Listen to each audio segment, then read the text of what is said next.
ओम सजात्म स्वरूप परम गुरु परम कृपालु देव पूज्य पापा जी और सर्व ज्ञानियों का आशीर्वाद लेकर हम आज का सत्संग आरंभ करते हैं। जो भी सुने उसे बहुत ही गहराई से समझे और आत्मसात करे। जो आत्मसात होगा वही साथ आएगा। इसलिए ज्ञानी के एक एक वचन को हम खूब ध्यान पूर्वक सुने और उन वचनों को हमारे जीवन में किस तरह से उतार सके, हमारे डे टू डे लाइफ में उसका किस तरह से उपयोग करें, ये अति अति इम्पोर्टेंट है। अभी पर्यूषण पर्व चालू है और ये 8 दिन का पर्व होता है। ऐसे तो ये जैन का पर्व है, लेकिन इसका मूल उद्देश्य है समापना। तो अभी मानिक ने ली समापना, यानी कि जैसा हम लोग, जैसे कंपनी होती है तो उसका 1 साल बैलेंस शीट निकाला जाता है और बैलेंस शीट के अंदर में से कितना प्लस कितना माइनस, कितना प्रॉफिट कितना लॉस, ये सब पता किया जाता है। सो इसी तरह से पर्यूषण एक पर्व है कि जो एक बाकी सब उत्सव से अलग है। यहाँ पर कोई अ, धमाल मस्ती नहीं है, अ, यहाँ पर कोई नाच गाना नहीं है और कलर्स नहीं है। It is basically to take a stock of your life कि इस पूरे साल में मैंने कहाँ कहाँ पर गलतियां की, मैंने कहाँ कहाँ पर दोष किए, और जो दोष जिसके कारण मेरे कर्म बंधन हुए, और वो कर्म बंधन की समापना है। तो इट इज लाइक जो जो आपने मिस्टेक्स की है, तो समापना क्या है? It is an eraser. समापना इरेजर है कि जिससे आपके किए हुए कर्म, आपकी की हुई गलतियां की खेद पूर्वक, यानी अंदर से भाव पूर्वक अगर समापना होती है, बोलने के लिए नहीं, शब्द से नहीं, तो उस भाव, बिकॉज कर्म बंधन किससे होता है? तो भाव से होता है। और क्षमापना जो है वो भाव से, यानी कि जिस तरह से हमने जो नॉट, जैसे हम कोई गांठ बांधते हैं, नॉट बांधते हैं, तो उसको जिस तरह से बांधा है उसको रिवर्स किया जाए तो वो गांठ छूट जाएगी। तो क्षमापना जो है वो एक प्रोसेस है, या प्रतिक्रमण कहा जाता है। प्रतिक्रमण means to come back, to come reverse, कि आप गलती से और जगह पे चले गए हो। जैसे आप गाड़ी में जाते हो और कोई गलत जगह पे चले जाते हो तो आप वापिस आते हो, रिवर्स आते हो। तो ये रिवर्स आने की प्रोसीजर है गलती की, जो भी आपने। और ये बहुत ही पावरफुल एक प्रोसेस है, क्योंकि हम गलतियां तो सुबह शाम करते ही रहते हैं।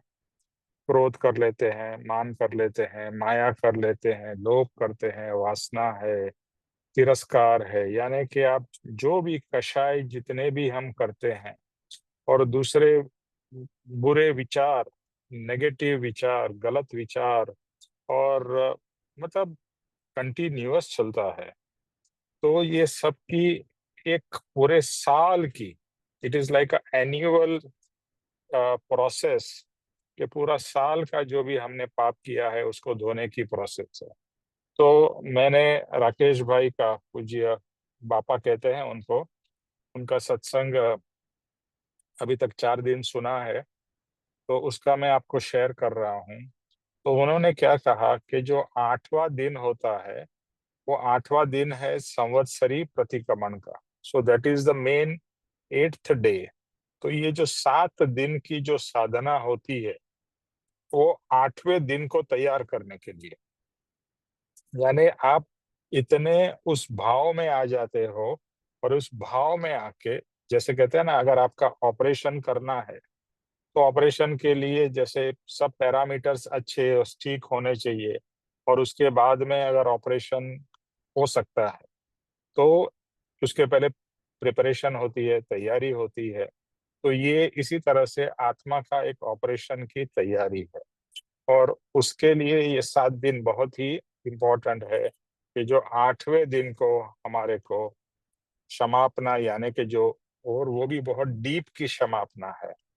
ये जो कृपाणु देव की क्षमापना वो तो अद्भुत है ही, लेकिन ये जो 2-3 घंटे की एक प्रोसेस है, उसके द्वारा ये क्षमापना की जाती है। और अपने आश्रम से अभी मैं नेक्स्ट 4 डेज, यानी कल से मैं आश्रम में हूँ फॉर द नेक्स्ट 4 डेज। तो अभी 4 दिन यहाँ था और 4 दिन वहां रहूंगा। तो ये 8वें दिन का अपने आश्रम से भी पूरा टेलीकास्ट होगा, तो आप भी उसमें जरूर पार्टिसिपेट करिएगा। ओके। अभी जो भी मैंने कुछ पॉइंट्स लिखे हैं उसका मैं आप लोगों से शेयर करता हूँ। सो उत्सव किसे कहते हैं? उत्सव उसे कहते हैं कि जहां पर उत्साह आता है, राइट। हम कोई भी उत्सव आता है तो उत्सव में हमारी कोई उत्साह होता है, उमंग होती है ना।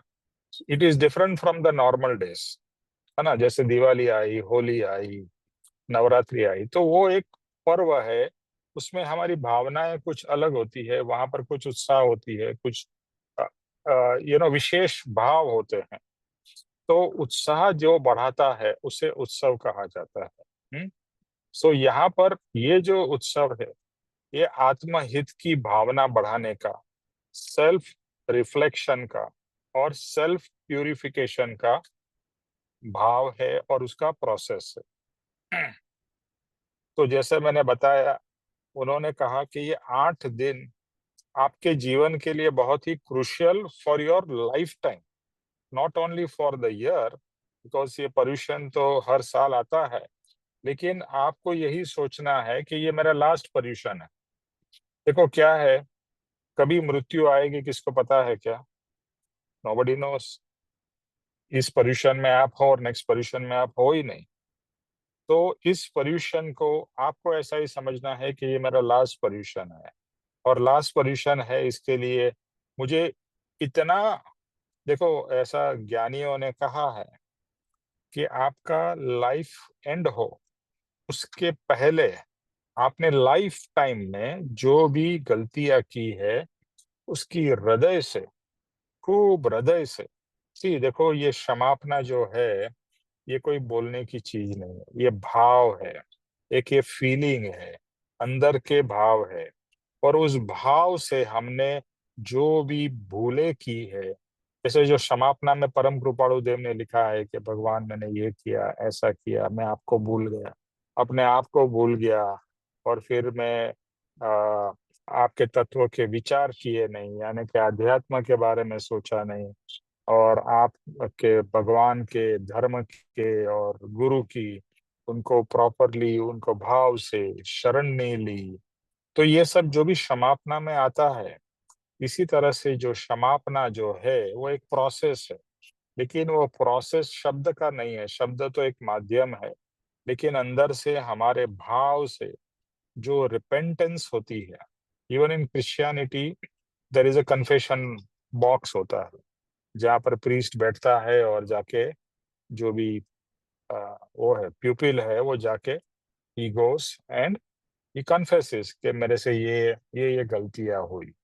सो confession is the first step, है ना। आप कन्फेस नहीं करोगे तो सबसे पहला तो प्रॉब्लम ये है कि हमें लगता ही नहीं कि हमने गलती की है। अभी देखो, जब भी कोई जीव इस मार्ग में आता है, उसके आने से पहले तो वो लगता है कि वो मैं तो सर्वगुण संपन्न हूँ, लेकिन मार्ग में आने के बाद में रियलाइज होता है धीरे धीरे कि मेरे में तो ये दोष है, मेरे में तो ये दोष है, मेरे में अहम है, मेरे में ये है, माया है, कपट है, ईर्ष्या है। ये सब दोष धीरे धीरे दिखाई देते हैं। अब तक तो हमारी आंख पे मोह की पट्टी बंधी हुई थी, अज्ञान की पट्टी बंधी हुई थी, इसलिए हमें तो कुछ दिखता ही नहीं था, हमें लगता था कि आई एम द बेस्ट, और पूरी जो भी प्रॉब्लम्स है वो दूसरे लोगों में है।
आई थिंक आवाज नहीं आ रही है।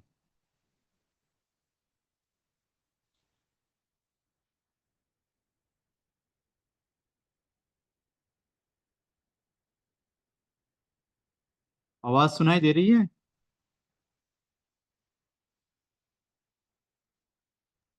नहीं आ रही, आवाज नहीं आ रही।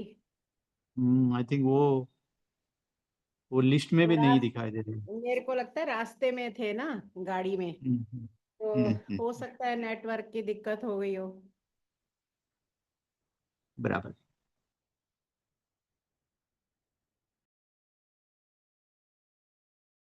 इधर दिल्ली में बड़ी बारिश हो रही है, पता नहीं अब हमारे यहाँ भी नेटवर्क की प्रॉब्लम चल रही है।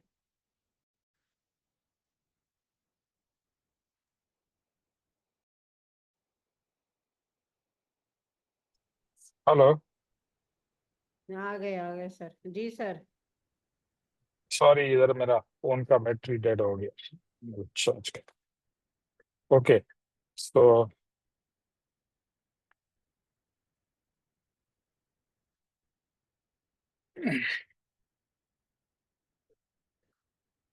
ओके, तो हम्म, तो गाड़ी में हूँ तो थोड़ा, तो मैंने अभी लैपटॉप से कनेक्ट किया है।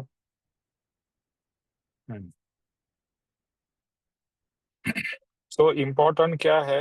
आलोचना, प्रायश्चित और समापना। आलोचना मतलब it is a sort of a confession या agreeing to your mistakes. Okay, फिर उसके बाद में है प्रायश्चित और फिर है समापना। हम्म, तो ये तीन स्टेप्स है, आलोचना, प्रायश्चित और समापना। देन दूसरा है, उन्होंने कहा कि this week is to recalculate to liberation. यानी कि आप अपने आप को रिकैलकुलेट, जैसे उन्होंने बताया कि आप गाड़ी में जाते हो, तो गाड़ी में जाते हो, जीपीएस होता है, गूगल मैप, पर आप समझो बाई चांस कुछ जगह चूक जाते हो, तो फिर वो गूगल मैप रिकैलकुलेट करता है, राइट? तो ये जो है, ये जो 7 दिन और 8 दिन है, it is to recalculate your path to liberation. Okay, अपने पाथ को, जो भी आप कर रहे हो, how you can reach to liberation, उसके ऊपर में हमें ध्यान देना है। हम्म? फिर ये भाव प्रधान है, अंतरंग प्रधान है।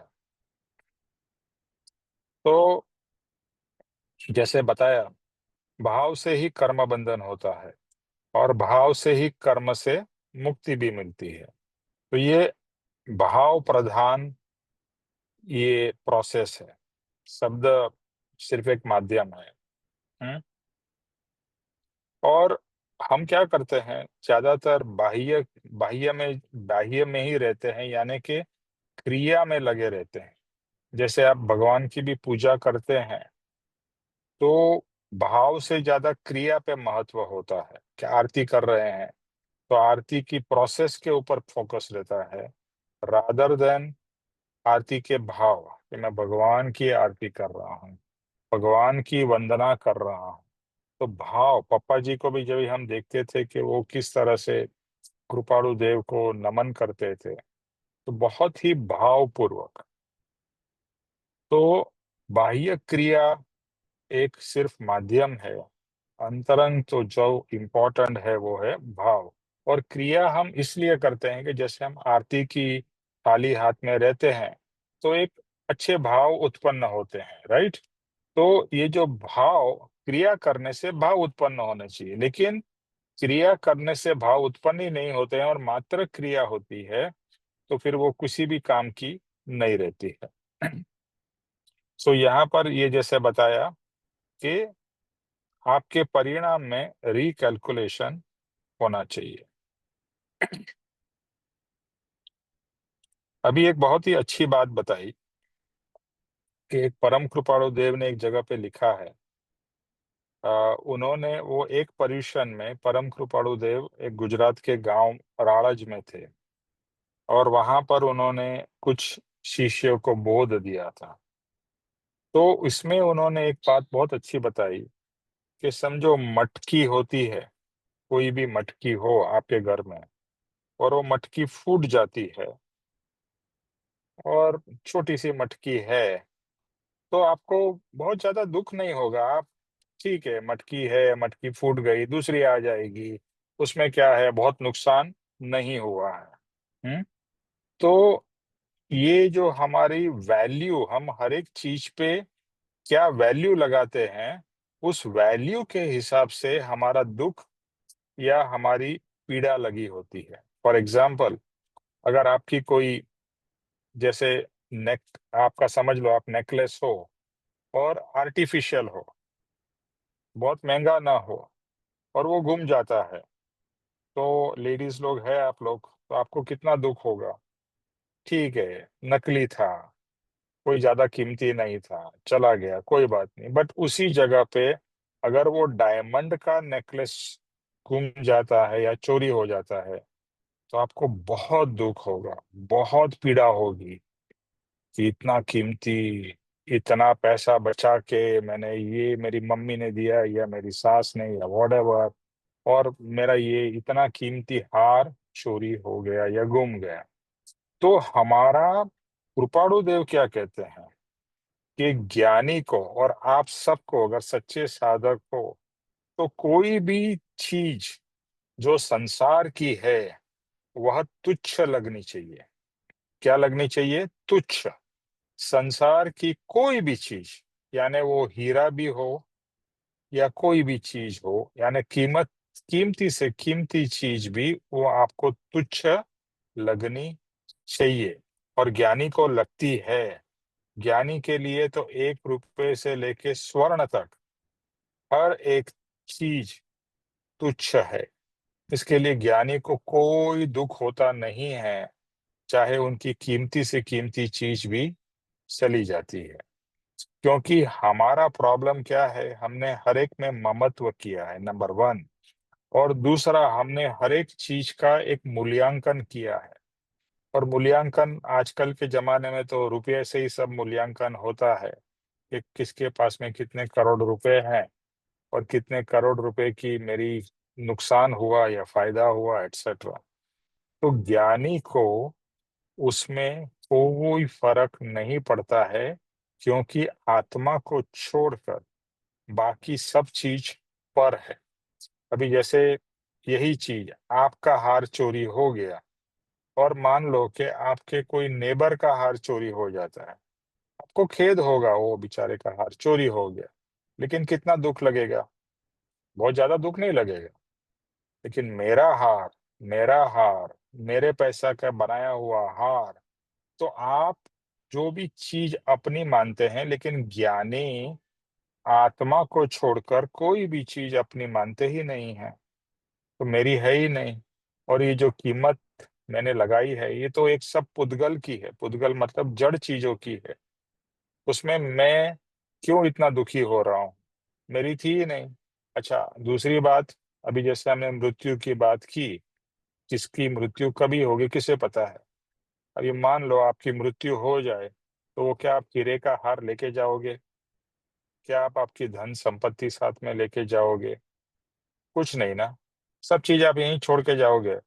आप कितनी भी कोशिश कर लो, पहले के जमाने में जिनको बरी किया जाता था, और इजिप्ट में मम्मी, जैसे मतलब उसको पूरा प्रिजर्व किया जाता बॉडी को, उसके साथ में उनकी सब पसंदीदा चीजें भी साथ में रखी जाती थी।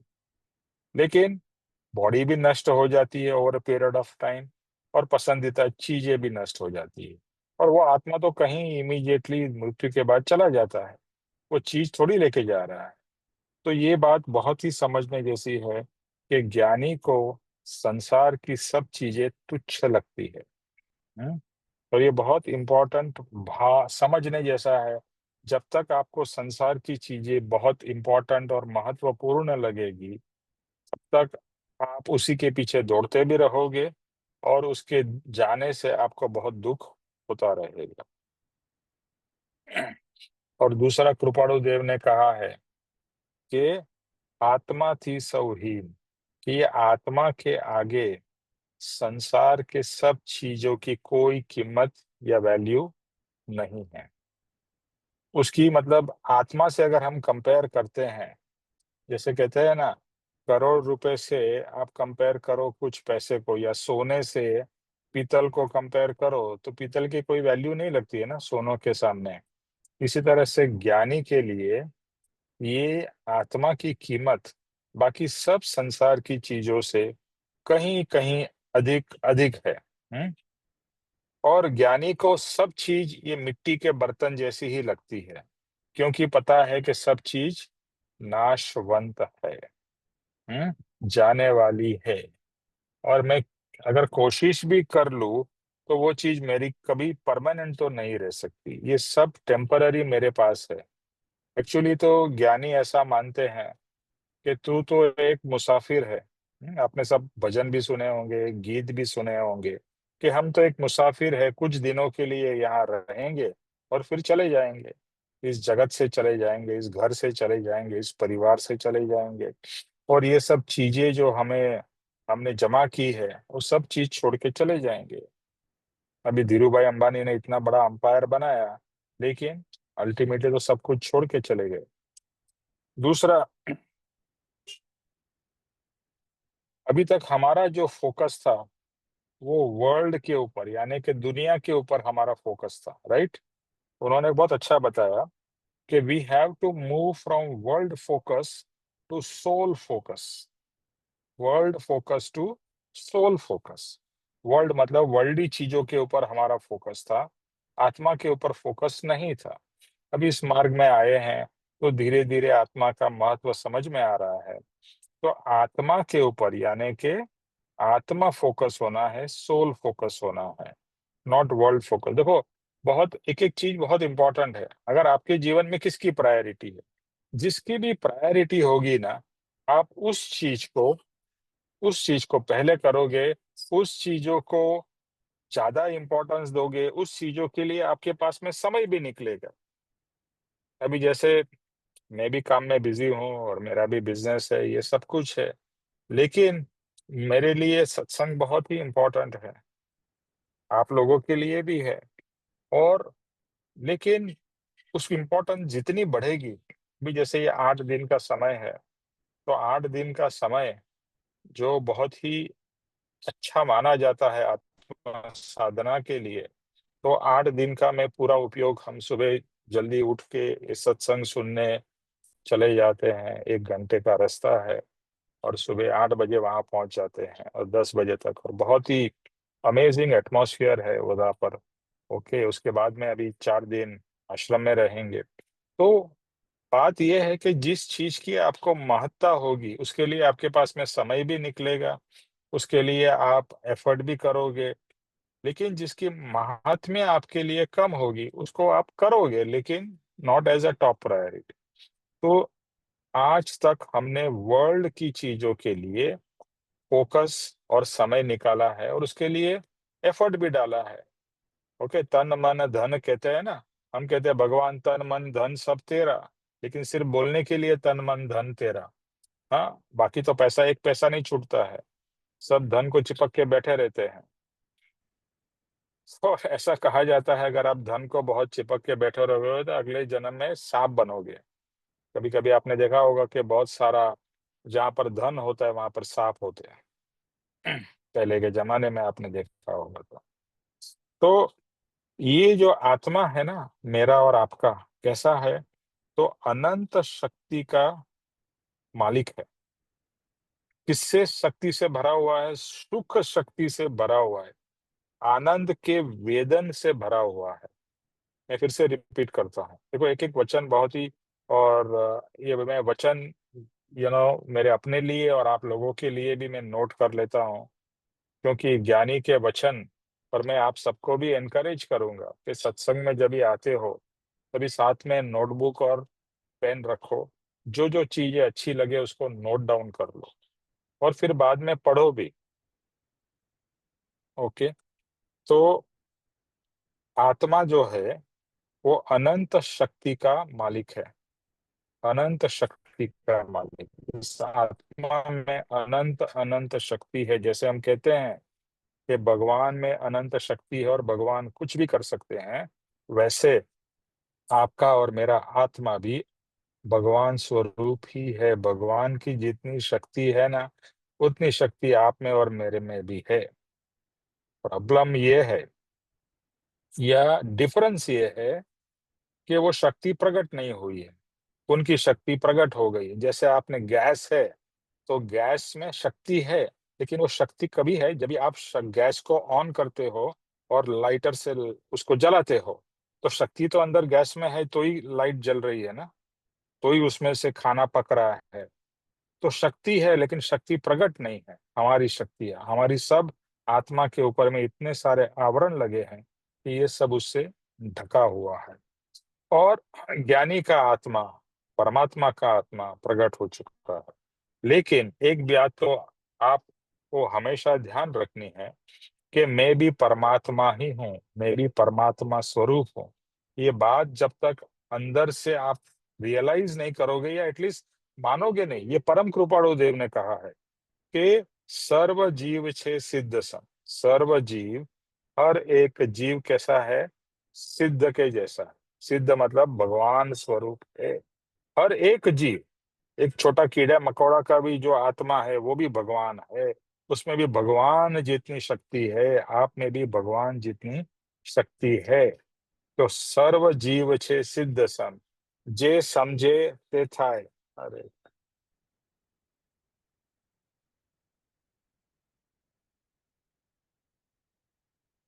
अरे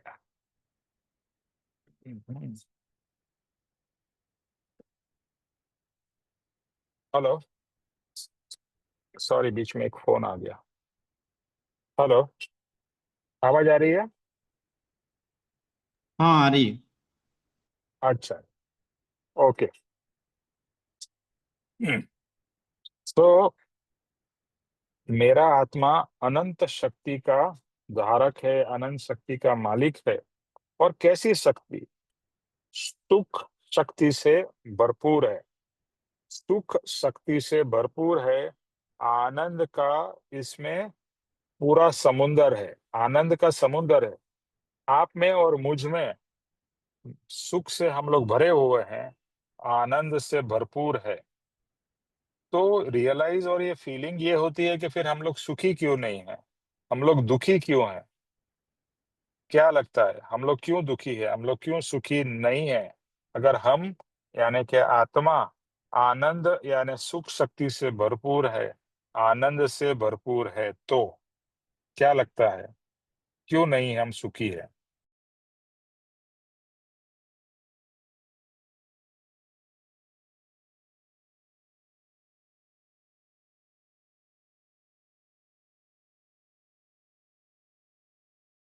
सुख मानो तो सुख है, नहीं तो नहीं। ओके, और कोई?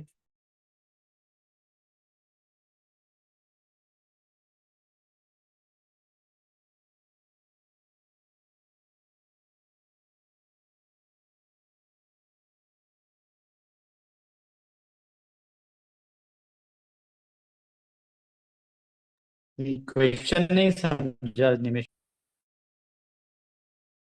हम्म। हाँ, तो फिर घर चलो। Hello, hello, hello. क्वेश्चन ये है कि हमारा आत्मा सुख से भरपूर है, सुख शक्ति से भरपूर है, तो फिर हम दुखी क्यों है? Is the question clear now, या मानक? या हम्म। हम्म। दुख दुख सारे होते हैं शरीर में, हम्म। आत्मा में तो कोई दुख है ही नहीं। ओके। बिकॉज हम संसार की सब पूरी जो है उसमें ज्यादा इन्वॉल्व होते हैं और हम्म। आत्मा का ज्यादा ख्याल नहीं करते। आत्मा के तरफ कंसंट्रेट नहीं करते। हम्म। तो संसार में जितना आप इन्वॉल्व हो जाओगे, जितना उसमें घुस जाओगे, उतना आपको दुख होगा।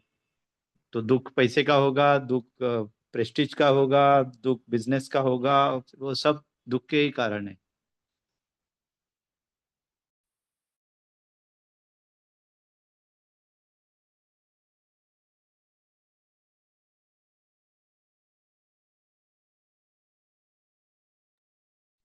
ओके, ज्योतिष भाई, उर्मिल, ज्योतिष भाई,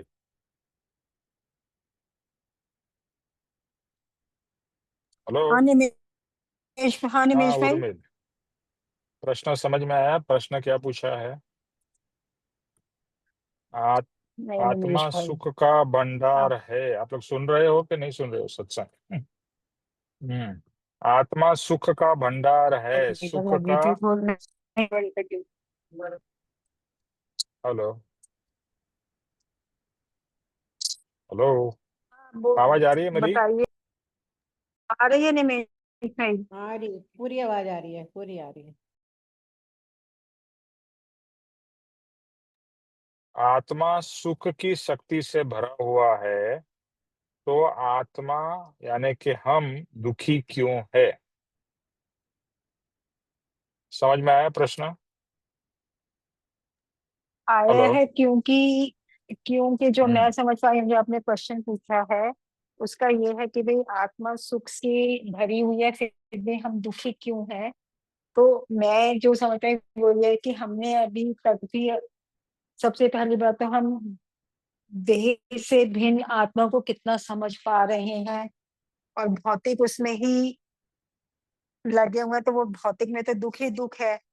और आत्मा सुख से भरपूर है, जो कि हम बिल्कुल मतलब वो है, आत्मा सुखों से भरपूर प्योर और सब कुछ। और हम उसी के साथ जन्म लेते हैं, लेकिन जो इतने हम कल्मश अपने ऊपर लगा लेते हैं और कर्मों से बन जाते हैं, तो उसको करने के लिए हमारे जो सुख है वो भी अ, छिप जाते हैं ना, एक तरह से। जो आत्मा सुख से भरपूर है, मतलब आत्मा तो सुख और पीसफुल और स्ट्रॉन्ग और शक्तिशाली आत्म स्वरूप है, शांति स्वरूप है, सुख से भरपूर है, जो मतलब आत्मा के गुण हैं सारे। तो जब हम देह को छोड़, देह से भिन्न, जैसे वो अभी ज्योतिष भाई ने जो पढ़ा भी था वो, कि भाई देह से भिन्न जब हमने आत्मा को समझा है, तो हमने सुख को भोगा है। तो वो मेरे को तो ये लग रहा है कि जो आत्मा सुख से भरपूर है, हम उससे अनभिज्ञ हैं, क्योंकि हम अपने आप को देह मानते हैं, आत्मा नहीं समझते। हम्म ओके, ज्योतिष भाई। जी निमेश जी। आ, हाँ सुनीता हाँ, जी बोलिए। या आ, आत्मा तो सुखी ही है, लेकिन हमारी जो हम्म इच्छाएं हैं वो मरती नहीं है। हम्म हर एक स्टेज में हमारी इच्छाएं जो होती है वो जब भी फुलफिल नहीं होती है तब दुख होता है। तो हम्म जैसा भी भगवान ने रखा है उसमें खुश रहना सीखना चाहिए। हम्म। मराठी में बोलते हैं ठेविले अनंते पैसे तैसे सी रहावे। और वो जब मतलब इच्छाएं क्या जब मतलब है आती उसका? हैं, वो जब फुलफिल नहीं नहीं, वो होती जो है तो दुख मराठी में होता जो है। बोला आपने, आपने जो मराठी में बोला उसका मीनिंग जरा बताइए। जी, हाँ, आपने जो मराठी में बोला ना उसका मीनिंग जरा बताइए। कि भगवान ने जैसे हमें रखा है उसी हम्म कंडीशन में ही हमें सुखी रहना सीखना चाहिए। हम्म ओके ओके जी। ओके, ज्योतिष भाई। हेलो। हाँ। हाँ, हम पढ़ते हैं वैसे कि आत्मा सुख का भंडार है, सच्चिदानंद स्वरूप, सहजानंदी, ये सब बोलते हैं। तो वो एक दृष्टि से हमने तो अभी मान लिया है कि सुखी है, लेकिन फिर भी हम क्यों दुखी हो जाते हैं? दुखी इसलिए हो जाते हैं कि संसार में है, कर्म के बंधन है। लेकिन अभी जो धीरे हमने जो काफी कुछ सीख लिया है, तो कम से कम मैं तो ये समझता हूँ, और मैं ऐसा बहुत प्रैक्टिस भी करता हूँ, कि जब कभी दुख आता है तो उसमें लय होकर के दूसरे कर्म नहीं बांधना। और अभी जो थोड़ी देर पहले आपने बताया प्रतिक्रमण, कि वो जो दुख आया है वो मेरे पूर्व कर्म का उदय है, और उसको शांति से भोग लिया। तो ये प्रैक्टिस से ध्यान में आता है कि बहुत बड़ा दुख भी आसानी से पास हो जाता है। और धीरे धीरे वो प्रैक्टिस करते करते काफी अच्छा लगता है। कभी कभी जो दुख आता है तो कई दिनों तक चलता है। तो वो अभी जो ध्यान में आया प्रतिक्रमण करने का, कि वो मेरे दुख, मेरे कर्म का जो भुगतना है उसके कारण है, तो ये बहुत जल्दी चला जाता है। मतलब फिर से पूरे शांत भाव, आनंद स्वरूप वो प्रकट होता है। ये प्रैक्टिस से ये बिल्कुल होता है, ये पॉसिबल है। ये या ऐसा कह लो, और एक जो शब्द इसके बारे में यूज करते हैं हम, कि समता भाव। सुख आए या दुख आए, उसमें हम जितना रमण कर लेंगे तो वही फिर से कर्म बंधन होता है। तो सुख भी आए, और जनरली यही रहता है कि सुख आए तो उतना प्रॉब्लम नहीं होता, लेकिन दुख आता है तो सबको प्रॉब्लम होता है, दुखी हो जाते हैं। तब ये ध्यान में आता है कि ये आत्मा का स्वभाव नहीं है, और ये मेरे पूर्व कर्म का उदय है, और इसलिए आया है। तो ये जब सोचने लग जाएंगे तो काफी कुछ फर्क पड़ता है। एक और दृष्टिकोण से ये पुष्टि मार्ग जो बोलते हैं, इसमें यही बोलते हैं कि ठाकुर जी जो करे वो सही है।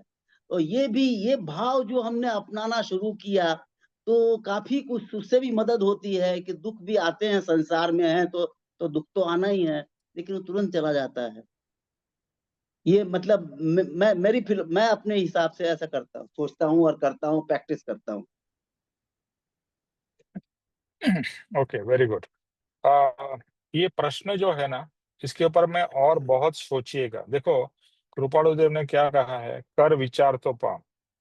तो अभी हमें ये प्रश्न पे विचार करना है कि मैं अगर सुख का धाम हूं तो मैं दुखी क्यों हूं। इसके बहुत सारे जवाब है, और ये हम बहुत डीप में जा सकते हैं और जाना है, क्योंकि अल्टीमेटली सबका एक ही भाव रहता है, क्या? दुख से मुक्ति और सुख की प्राप्ति, है ना। तो अभी तो एक हमको पता चल गया कि भैया मेरा ओरिजिनल जो है, बोलता है ना, एक ओरिजिनल जो मैं आया हूं, वो तो मैं सुख का भंडार हूं, तो मैं दुखी क्यों हूं। और अभी मैं इसके ऊपर मैं ज्यादा वो नहीं करूंगा, लेकिन आप इसके ऊपर में जरूर विचार चिंतवन करिए, और नेक्स्ट सत्संग में शेयर भी करिए। देखो, चिंतवन करके उसकी नोट्स बनाइए, पॉइंट्स बनाइए, क्योंकि आपने जो भी बोला, मैं ये सब कहूंगा सबने सही बोला, लेकिन और गहराई से उसके ऊपर में चिंतवन मनन करना है, और सोचना है कि मैं क्यों दुखी हूँ, मैं क्यों सुखी नहीं हूँ। मैं सुख का भंडार हूँ, सुख का मैं मालिक हूँ, और सुख शक्ति मेरे में भरपूर है, तो मैं क्यों दुखी हूँ। इसके ऊपर में बहुत सोचिए, बहुत विचार करिए। अच्छा, मैं घर पहुंच गया हूँ, तो 2 मिनट लगेंगे मुझे ऊपर पहुंचने में लिफ्ट में। तब तक एक छोटा सा पद ले लीजिए हर्ष जी, और फिर हम आगे कंटिन्यू करते हैं।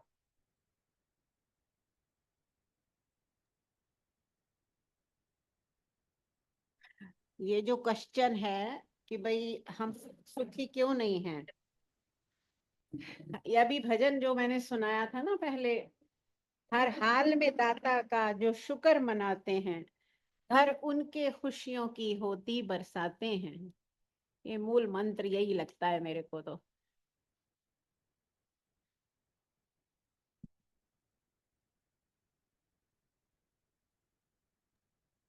एक छोटा सा पद लीजिए हर्ष जी, इसी इसी भाव के ऊपर में एक पद लीजिए। वो ले रही सर, ले रही, निकाल रही थी।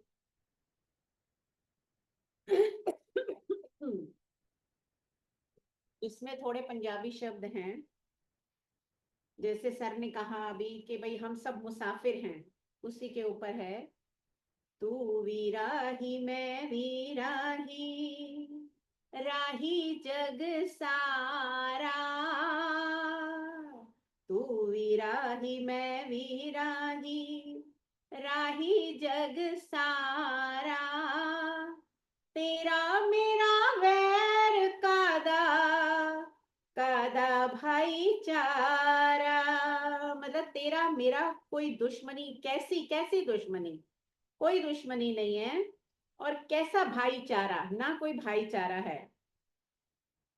तू वीराही मैं वीराही, राही जग सारा।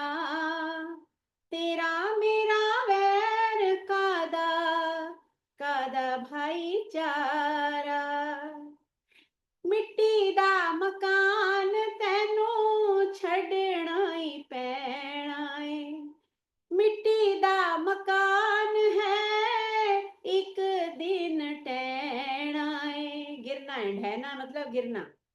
मिट्टी दा मकान है एक दिन टहना है। मिट्टी दा मकान तैनू छड़ना ही पैना है। वज जाएगा जदों काल दा नगाड़ा, भूल जाएगा तैनू तदों जग सारा।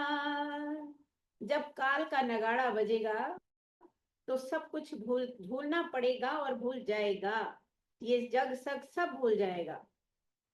जदों दा मकान विच दीवा पिया जगदा, जब से इस शरीर रूपी मकान में आत्मा रूपी दिया जल रहा है। जदों दा मकान विच दीवा पिया जगदा, तदों दा मकान तैनू सोना पिया लगदा। जब तक ये आत्मा रूपी दिया जल रहा है मकान में, इस शरीर रूपी मकान में, तभी ये मकान, ये शरीर तेरे को अच्छा और सुंदर लग रहा है। बुझ जाएगा दीवा छुट्टे भाईचारा।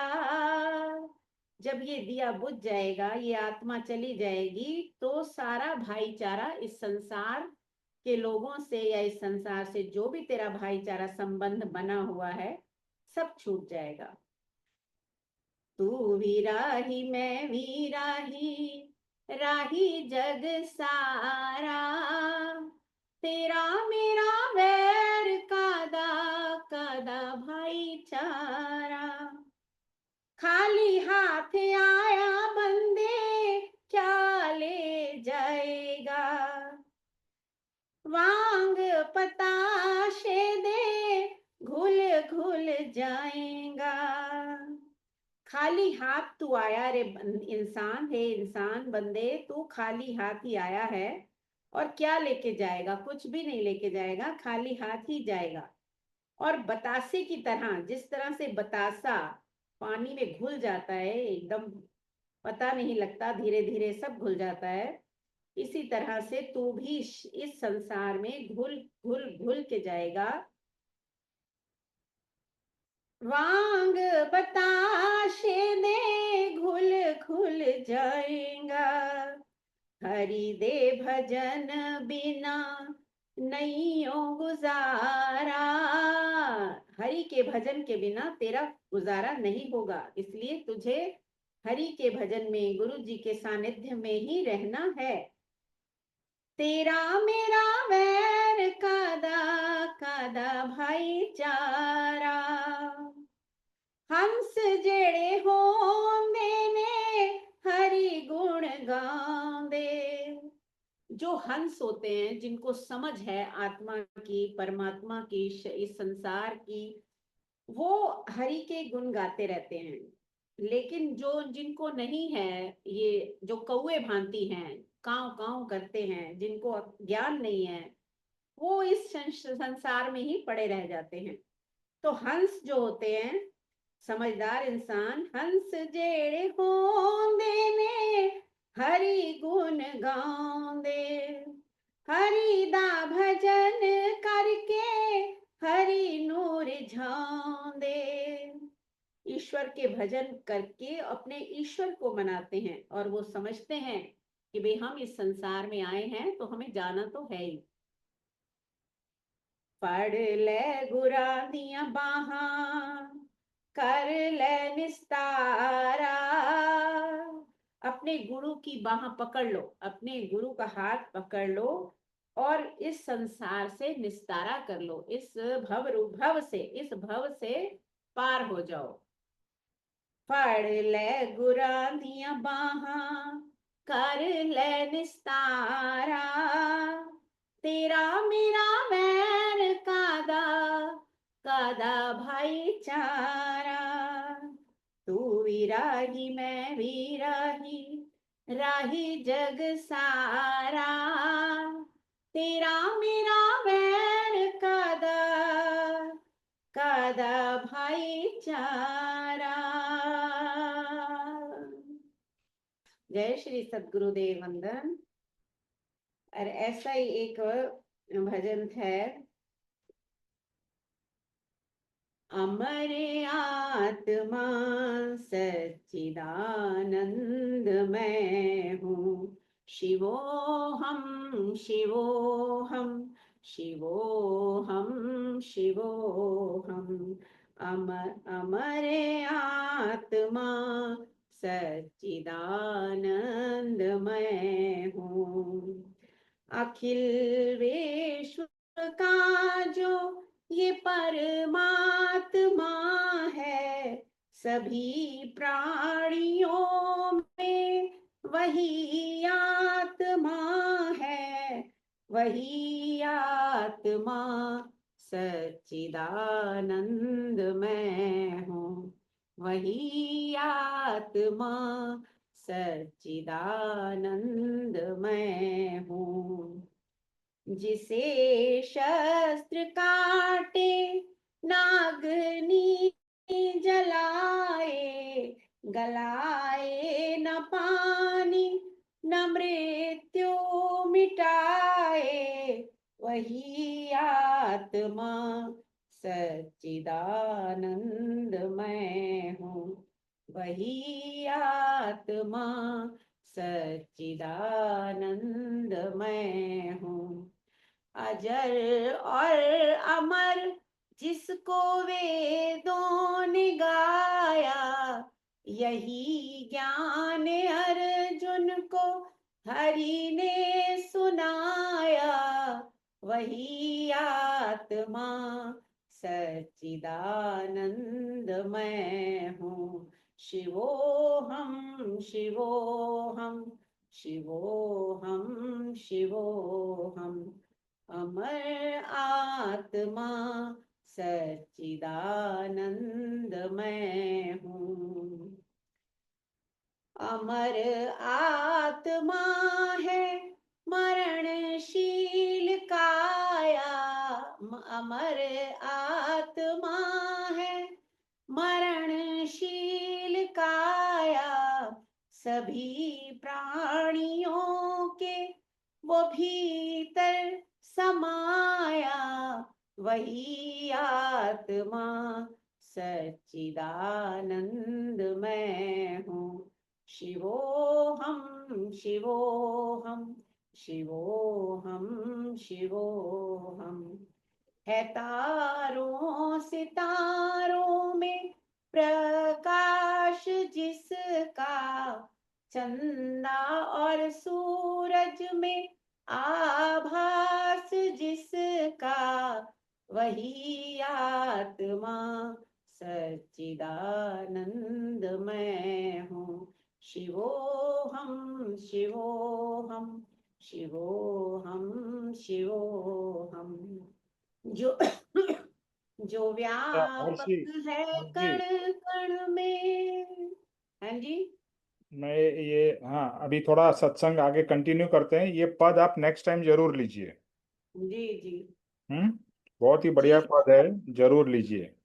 इसका एक और वर्जन आप बता रहे थे ना कि मेरे पास एक और है हाँ, वो अपना इसका है, शंकराचार्य जी का, आदि शंकराचार्य का है, हाँ, शिवोहम शिवोहम। वो मिले तो भेजना सर।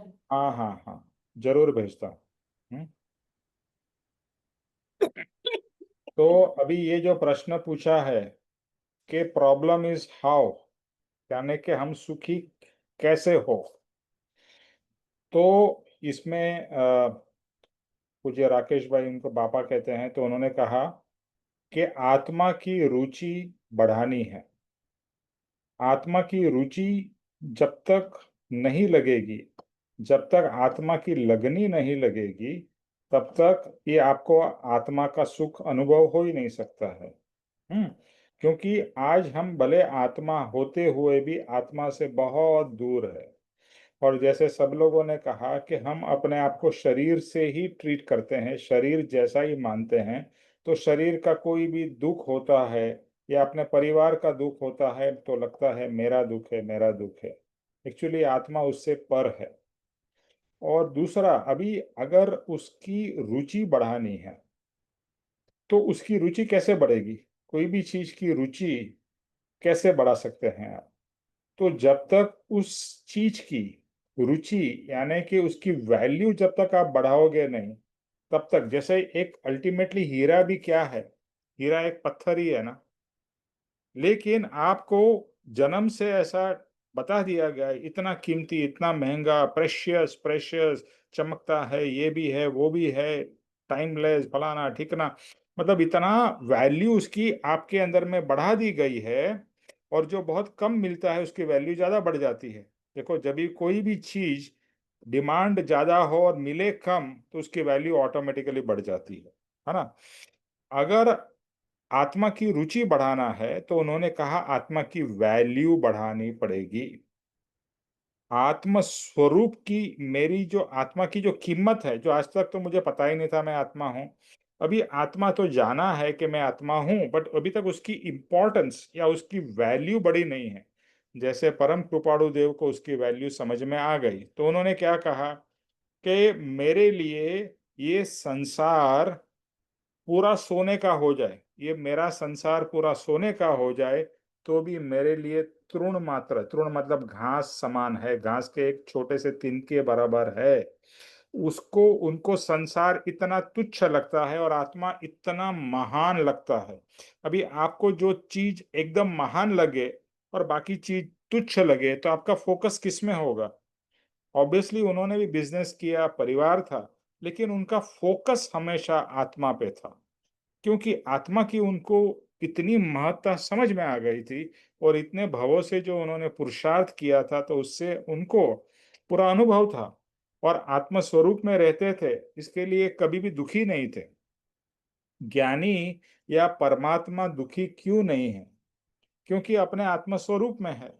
ऐसा नहीं है कि ज्ञानी को कोई दुख नहीं, जैसे लास्ट टाइम भी हमने बात की कि कृष्ण भगवान को कोई दुख नहीं था, ऐसा नहीं है। राम भगवान को कोई दुख नहीं था, ऐसा नहीं। महावीर को, बुद्ध को, हर एक को हमारे से कहीं गुना ज्यादा दुख पड़े हैं, फिर भी वो सुखी के सुखी ही थे, क्योंकि वो आत्म स्वरूप में लीन थे और बाह्य चीजों से अफेक्ट नहीं होते थे। और हम हमेशा एग्जाम्पल देते हैं कि अगर आप एयर कंडीशन रूम में बैठ जाओ, बाहर जो भी हो रहा है, बारिश हो रही है, गर्मी हो रहा है, कुछ भी हो रहा है, आपको उससे फर्क नहीं पड़ता है। तो वो एक एयर कंडीशनड स्टेज में रहते थे। और दूसरा, जिसकी भी महात्म्यता या महिमा बढ़ेगी, अभी बहुत सारे धर्म में सेवा की महिमा होती है, तो सेवा की महिमा के लिए लोग दूर दूर से सेवा देने के लिए आते हैं, क्योंकि वहां पर सेवा की महिमा, सेवा का महात्म्य बनाया गया है कि आप सेवा दोगे तो आपको उसका पुण्य, उसका फल मिलेगा। और सेवा एक भगवान की एक बहुत बड़ी देन है। तो जो चीज की उनको महात्म्य है, तो उसके लिए वो, चाहे वो गुरुद्वारा में हो या मंदिरों में हो या चर्च में हो, सेवा देते हैं और भाव से देते हैं, बहुत बहुत सामने से, प्रेम पूर्वक। तो अगर रुचि होगा तो फिर किसी को वायदा नहीं देना पड़ेगा, किसी को प्रॉमिस नहीं करना पड़ेगा हाँ मैं अभी करूंगा। रुचि होगी तो ऑटोमेटिकली, आपको अगर क्रिकेट की रुचि है तो आपको आपको हर समय, भैया क्या स्कोर हुआ, किसका विकेट गया, कितना स्कोर हुआ, तो हर समय रुचि के हिसाब से आप उसको ढूंढ ही लोगे। तो रुचि बढ़ेगी, उसकी वैल्यू बढ़ेगी, तो ऑटोमेटिकली वो चीज प्राप्त होने की संभावना बढ़ेगी। और जैसा बताया, और ये प्रश्न के ऊपर और सोचिएगा बहुत गहराई से, कि मैं अगर सुख का पिंड हूं तो दुखी क्यों हूं? और दुखी हूं इसका मतलब मैं सुख से या आत्मा से दूर हूं। मैं जितना आत्मा के करीब आऊंगा उतना सुखी होऊंगा, आत्मा से दूर जाऊंगा उतना दुखी होऊंगा। इसके लिए पूरा जगत दुखी है, क्योंकि आत्मा से ही दूर है, अपने स्वरूप से ही दूर है। हम्म? दूसरा, कि अगर कोई चीज आप नहीं कर पाते हो, मान लो उपवास नहीं कर पाते हो, मान लो आप कोई चीज नहीं कर पाते हो, जो दूसरे करते हैं। मान लो कोई सेवा बहुत अच्छी करता है और आप वो नहीं कर पाते हो, ओके, और आप उसकी अनुमोदना करते हो। अनुमोदना सबको समझ में आता है कि जो कर रहा है उसकी प्रशंसा करते हो, अरे बहुत अच्छा काम कर रहा है, कितनी अच्छी सेवा कर रहा है, कितनी अच्छी भक्ति कर रहा है। जैसे हम हर्ष जी के बारे में कहते हैं, कितनी अच्छी भक्ति करते हैं, कितना अच्छा उनका आवाज है, सुर है। तो अनुमोदना है, अप्रिसिएशन है। तो अनुमोदना भी बहुत इंपॉर्टेंट है, क्योंकि वो भी एक भाव है। और जो भी अच्छे भाव है अनुमोदना के, आप कोई चीज नहीं कर पाते हो। मान लो मैं उपवास नहीं कर पाता हूँ अभी बाय द वे, ये 8 दिन मैंने उपवास नक्की किया है या भाव किया है, और मैं अभी 4 दिन तक ऑलरेडी 4th डे में हूँ। तो अभी मैं सिर्फ एक टाइम का खाना खा रहा हूँ, और ओनली एक टाइम का खाना, उसके आगे कुछ नहीं, उसके पीछे कुछ नहीं, ना कोई लिक्विड, ना कोई फ्रूट, कुछ नहीं। एक, जिसको एक आसना कहा जाता है, ना एक आसन पे बैठ के एक बार खाना।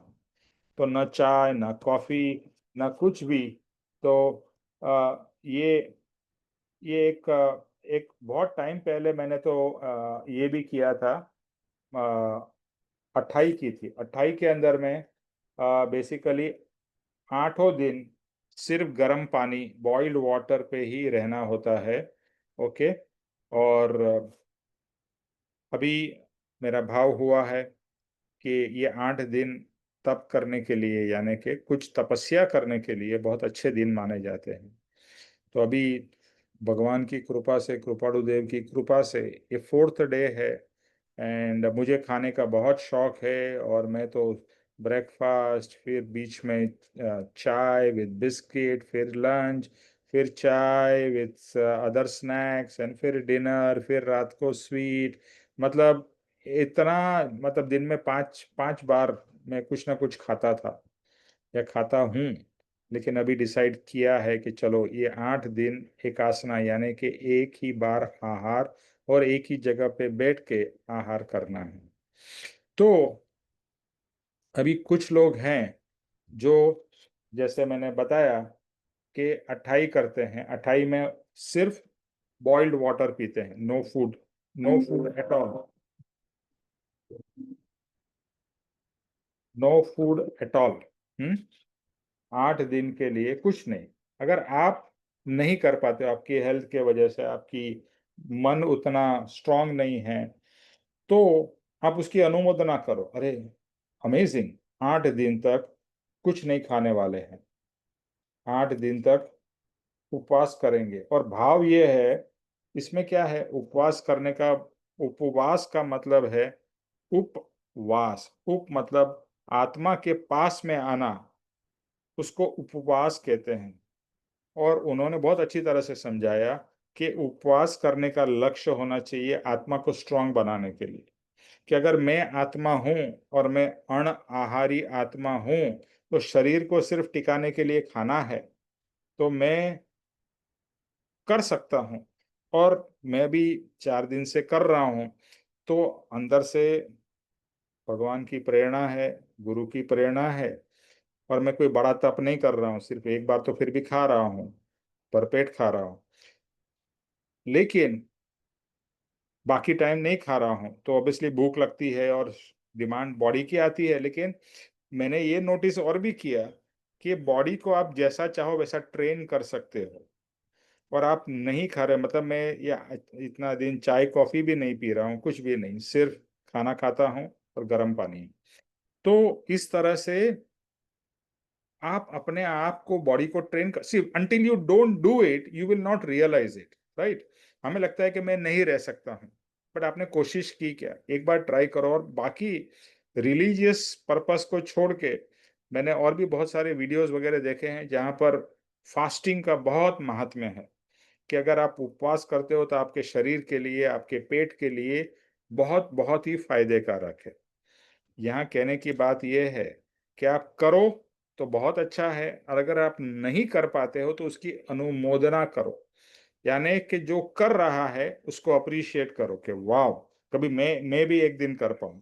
और आप ऐसे भाव करोगे ना, तो आप जरूर कर पाओगे। जब भी मैंने 8 दिन का उपवास किया था, 28, without any food for 8 days, तो मुझे लगता था ये इम्पॉसिबल है, मैं तो एक टाइम भी खाना नहीं छोड़ पाता था। तो 8 दिन without food, how will I do it? I mean impossible. But मैंने दूसरे लोगों के बारे में सुना, उन्होंने किया, और फिर मेरे भाव हुए कि आई शुड ऑल्सो ट्राई। और फिर पापा जी थे उस समय, और पापा जी का उस समय बैंगलोर में पोजीशन था, तो उनकी कृपा से 8 दिन हो गया विदाउट एनी फूड। और मैं कोई महान नहीं, सब बहुत सारे लोग करते हैं, उससे ज्यादा भी करते हैं। और अभी तो मैं रिसेंटली एक मैंने कोर्स में गया था, उसमें सुना कि वो लोग 8-8 दिन तक without food and without water, निर्जरा, बिना कुछ खाए बिना कुछ पिए भी रहते हैं। That is more for health purposes. तो हेल्थ के लिए हो या आत्मा के लिए हो या जो भी पर्पस के लिए हो, आप अपने आप को स्ट्रांग अंदर से कैसे बना सकते हो, that is also important, right? तो अगर मैं ये कर पा रहा हूँ तो कहीं मुझे भी ऐसा लग रहा है कि चलो हाँ, आई कैन डू इट। एक दिन किया, फिर 2 दिन, अभी मेरा भाव है कि मैं पूरे 8 दिन तक ये कर करूँ, कर सकूं और करूं। तो बस यही शेयर करना है कि अनुमोदना से भी, और उन्होंने ये कहा कि अनुमोदना करते हुए भी जीव मोक्ष को प्राप्त कर सकता है। भले वो खुद नहीं कर पाता है, लेकिन अनुमोदना करते करते भी वो मोक्ष की प्राप्ति जीव कर सकता है। और दूसरा उन्होंने कहा कि तुम्हारा, यानी कि मेरा, आपका, सब मनुष्य का जन्म आत्मज्ञान की प्राप्ति के लिए हुआ है। यानी हम सबका जन्म किसके लिए हुआ है? मनुष्य भव में। हाँ, ये मनुष्य भव मिला है हमें, तो उन्होंने कहा ये मनुष्य भव ये आत्मज्ञान की प्राप्ति के लिए मिला है, कोई अंपायर बांधने के लिए नहीं मिला है। सब लोग क्या चाहते हैं? अपना एम्पायर बनाना चाहते हैं। बना पाते हैं नहीं पाते हैं वो अलग बात है, बट हर कोई अंबानी बनना चाहता है, हर कोई बिल गेट्स बनना चाहता है। अंदर अंदर तो यही भाव है ना। आप देखो, एक साधारण मनुष्य भी क्या सोचता है? मैं भी करोड़पति बन जाऊं, अबजोपति बन जाऊं, है ना? भाव तो वही है ना। नहीं बन पाता है वो अलग है, उसके कर्म में नहीं है, या उसके पास में ऐसी होशियारी नहीं है, ऐसे पास चांस नहीं है, whatever you want to call it, सबका भाव तो वही है। तो अगर भाव ही संसार का है, तो संसार संसार मिलता है और दुख दुख मिलता है। लेकिन यहाँ वो बापा जी कहते हैं कि हमारा जन्म हुआ है आत्म कल्याण के लिए, आत्मा का रियलाइजेशन के लिए, सेल्फ प्यूरिफिकेशन के लिए। तो हमारा गोल, एक्चुअली हमारा गोल क्या होना चाहिए, और हमने अब तक गोल क्या बना के रखा है, ये जानने के बाद में लगेगा अरे मैं क्या कर रहा हूँ। अच्छा, अभी तक तो किया सो किया, अभी भी करता जा रहा हूँ, शुड आई नॉट चेंज? इतने ज्ञानी बोल बोल रहे हैं, डंक बजा रहे हैं कि भैया आत्मा है, आत्मा तेरा है, तू ही आत्मा है, तुझे आत्म कल्याण करना है, और वही सबसे इम्पोर्टेंट चीज है, ये बाकी सब चीजें तो चली जाएगी, नाशवंत है, टेम्पररी है। बट आंख ही नहीं खुलती है। और सुनते भी है तो सुना, और थोड़ा बहुत लगा हाँ करूंगा, फिर बाद में ये संसार के लपेटे में आ गए, तो वापिस वही। तो ये इम्पोर्टेंट बात है कि आप कोई भी चीज से डिटैच हो सकते हो। उन्होंने कहा कि you can be sweet and be detached, यानी ऐसा नहीं है, आप सबसे प्रेम से बात कर सकते हो। देखो, लोगों को लगता है डिटैचमेंट मतलब रूठे रहना या मुंह फुला के बैठे रहना। No, detachment is not that. Detachment में सबसे आप प्रेम से मिलते हो, सबसे स्माइल दे के बात करते हो। उन्होंने एक और चीज बहुत अच्छी बताई कि किसी ने उनको आशीर्वाद मांगा कि गुरुजी मुझे आशीर्वाद दीजिए और बोध दीजिए, बर्थडे का या ऐसा सब लोग मिलते हैं ना उनको। तो उन्होंने एक बात कही, मैं बहुत सिंपल बात तेरे को बताता हूँ, सिंपल, कि कोई भी एक्टिविटी करने से पहले तू स्माइल कर और फिर एक्टिविटी कर। जैसे आप स्नान करने जा रहे हो, स्माइल करो और स्नान करो। खाना खा रहे हो, स्माइल करो। कुछ भी कर रहे हो, सत्संग करने जा रहे हो, स्माइल करो। घर से बाहर वॉक करने जा रहे हो, स्माइल करो। सो एवरी एक्टिविटी स्माइल से शुरू करो, स्माइल से एंड करो। तो बहुत बहुत ही मुझे भी बहुत अच्छा लगा, कितना सिंपल है कि smile, smile is free, you can smile. और स्माइल करोगे तो अपने आप कहीं ना कहीं तो थोड़ी बहुत खुशी तो आएगी। थोड़ी बहुत खुशी तो लगेगी। तो स्माइल करने से भी लोगों को कितना फायदा होगा। जैसे हमको फोटो निकालते हैं तभी क्या बोलते हैं, स्माइल प्लीज, क्योंकि फोटो के लिए तो हम स्माइल करते हैं, क्योंकि दिखाने के लिए है कि भाई हम भी खुश है, बट ऐसे दुखी रहते हैं। तो स्माइल अगर करना भी हम सीख जाए, या एवरी टाइम, एवरी इवेंट के पहले, एवरी एक्टिविटी के पहले हम स्माइल करें, वेरी गुड। उन्होंने ये उनको वो दिया, आज्ञा दी कि तुम कोई भी काम करो उसके पहले स्माइल करो। और ऑब्वियसली करते समय भी स्माइल कर सकते हो, बाद में भी कर सकते हो। सो आप, हम किसी को मिलते हैं तो कभी कभी फेक स्माइल करते हैं, कभी कभी तो वो भी नहीं करते हैं, but smile smile smile, because उन्होंने एक चीज बहुत अच्छा बताया कि स्माइल जैसा कोई मेकअप नहीं है। लेडीज लोग बहुत सारे मेकअप करते हैं, लेकिन अगर आपको आपके फेस को सुंदर बनाना है तो मुस्कान जैसी कोई चीज नहीं है। It's a beauty, smile is a beauty and very free. And जैसा आप स्माइल करोगे तो आप देखोगे सामने वाला भी आपको स्माइल करेगा ही। अगर आप स्माइल नहीं करोगे तो वो भी शायद स्माइल नहीं करेगा। आप स्माइल करके मिलो तो वो भी स्माइल करके मिलेगा।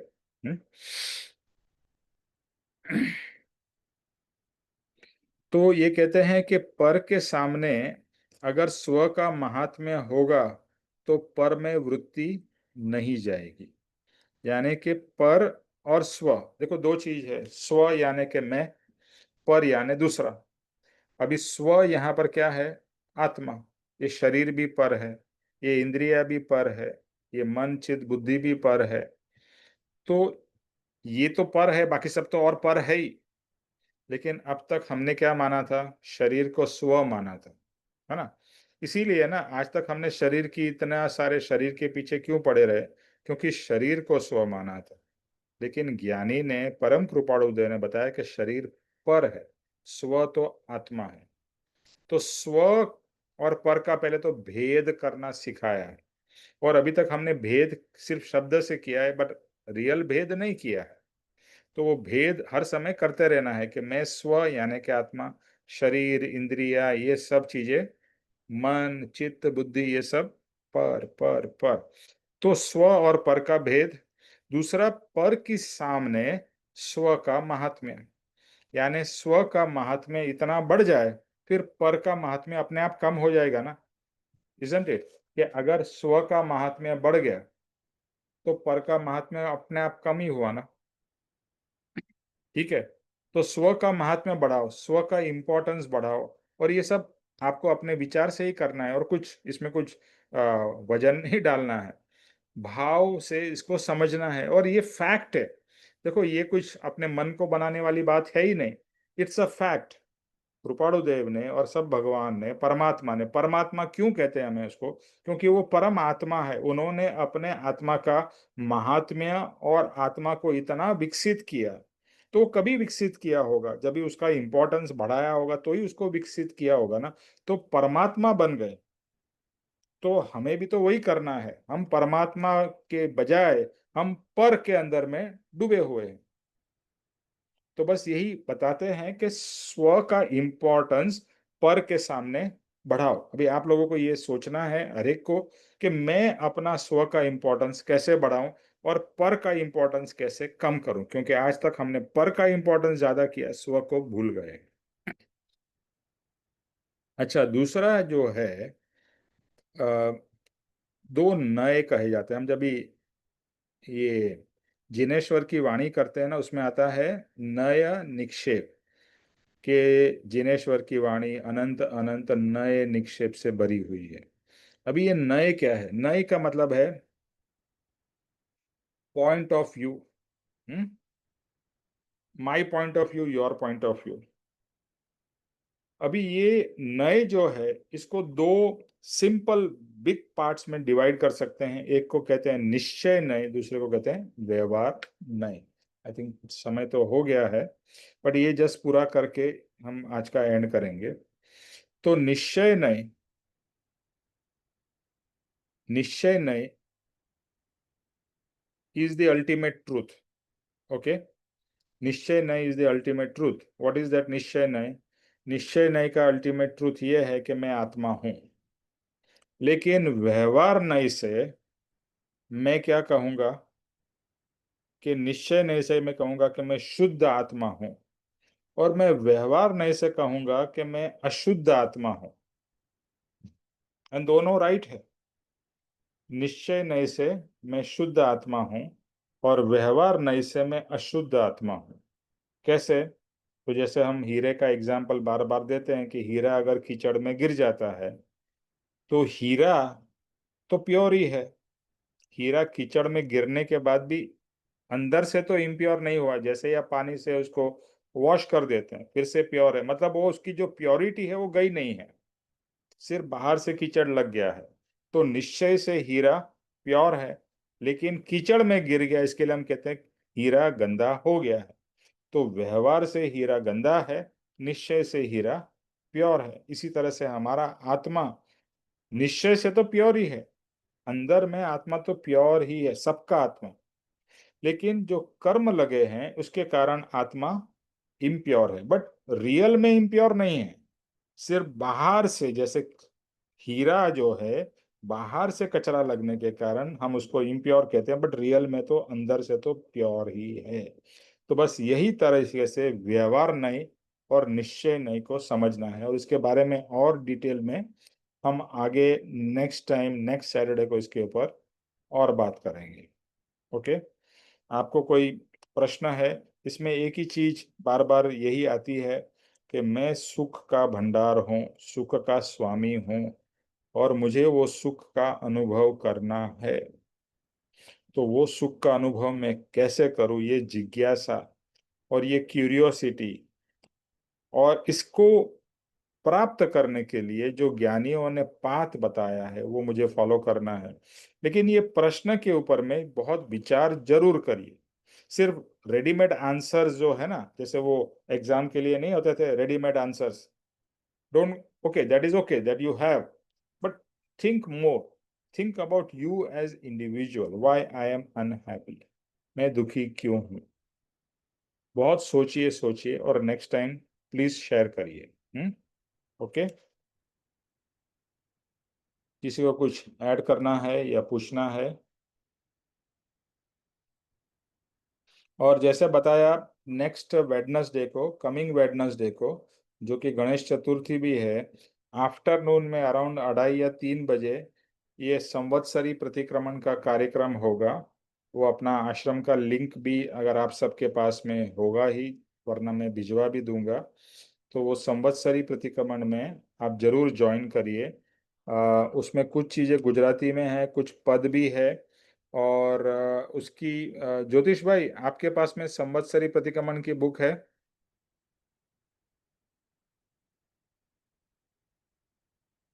ज्योतिष भाई, मेरे पास तो है निमेश भाई, वो हिंदी में है गुजराती में है? हिंदी में। अच्छा, मेरे तो पास हिंदी में है निमेश भाई। Very good. अभी आपके पास तो एक ही होगी, राइट? सर मुझे बुधवार को किसी के घर में गणेश चतुर्थी का प्रोग्राम करना है 3:30 बजे। ओके, और जो भी ज्वाइन कर सकते हो उतने लोग ज्वाइन करो।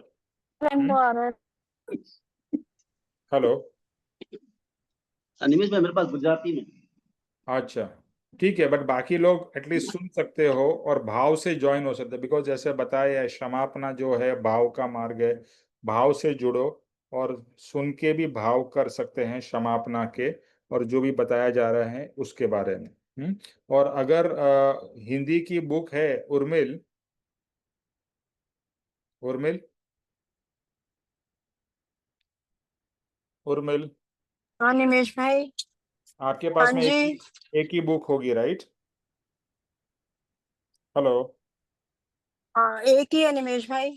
अच्छा ठीक है, उसके रिलेटेड कुछ कॉपीज अगर हम लोग कुछ कर सकते हैं तो देखते हैं। ओके, मैं देखता हूँ आश्रम से कुछ स्कैन करके ग्रुप पे डाल सकता हूँ क्या? ठीक है, हाँ मेरे पास एक है निमेश कोई भाई, बात नहीं, ठीक है। बट ये जो संवत्सरी प्रतिक्रमण का बहुत ही इम्पोर्टेंट दिन है, आफ्टरनून का टाइम है, और उसके बाद में अगर आप गणेश चतुर्थी के लिए जहाँ जाते हो जा सकते हो, बट आफ्टरनून में जरूर जुड़िए। जो लोग नहीं जुड़ सकते हैं बिकॉज ऑलरेडी प्रोग्राम है, जैसे हर्ष जी का, तो अलग बात है, बट जरूर ट्राई करिए जुड़ने का। ओके, चलो, ओके। और ये माणिक और आप लोग अगर चाहते हो तो लास्ट डे को आश्रम भी आ सकते हो, Manik and Sunita. If you are interested let me know. चलो, let us see Nimesh ji. Okay, Sunita ji आप जय स्वरूप करिए। जी।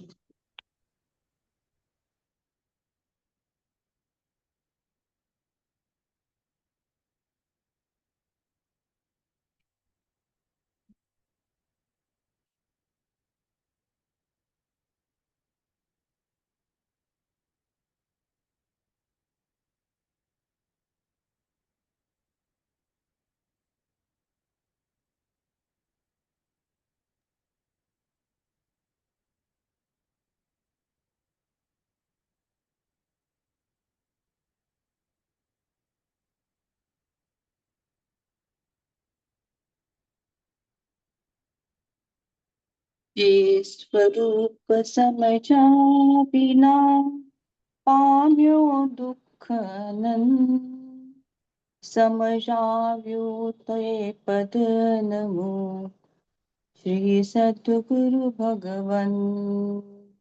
नमस्कार।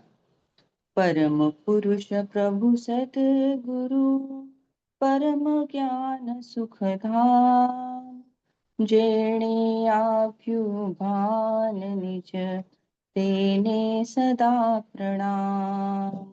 नमस्कार।